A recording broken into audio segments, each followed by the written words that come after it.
क्या गाड़ियों की कीमतें लाखों रुपए कम हुई? किसी भी मुल्क की तरक्की का अंसार इसकी मुआशी हालात पर होता है।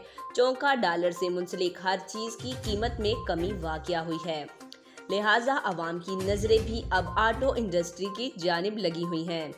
हालिया होशरबा महंगाई में शहरियों की कुव्वत खरीद इंतहाई कम हो गई थी, जिसके बायस मुतस्त कुतबा कार खरीदने की सोच भी नहीं सकता। इसी बात के पेश नज़र गुज़िश्ता दिनों कुछ कंपनियों की जानिब से गाड़ियों की कीमतों में कमी के ऐलानात भी किए गए।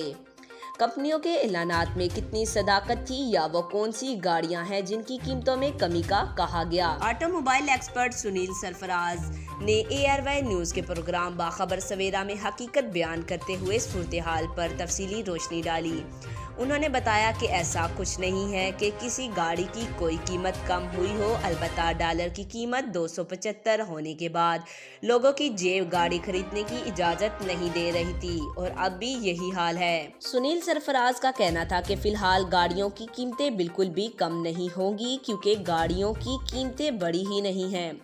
उन्होंने कहा कि गाड़ियों की कीमतें डॉलर के 275 के रेट के मुताबिक ही एडजस्ट हैं और इस वक्त डॉलर की भी यही रेट चल रहा है। मजीद ऐसी मालूमाती वीडियो देखने के लिए 16 न्यूज़ को सब्सक्राइब करें और बेल आइकन दबाएं।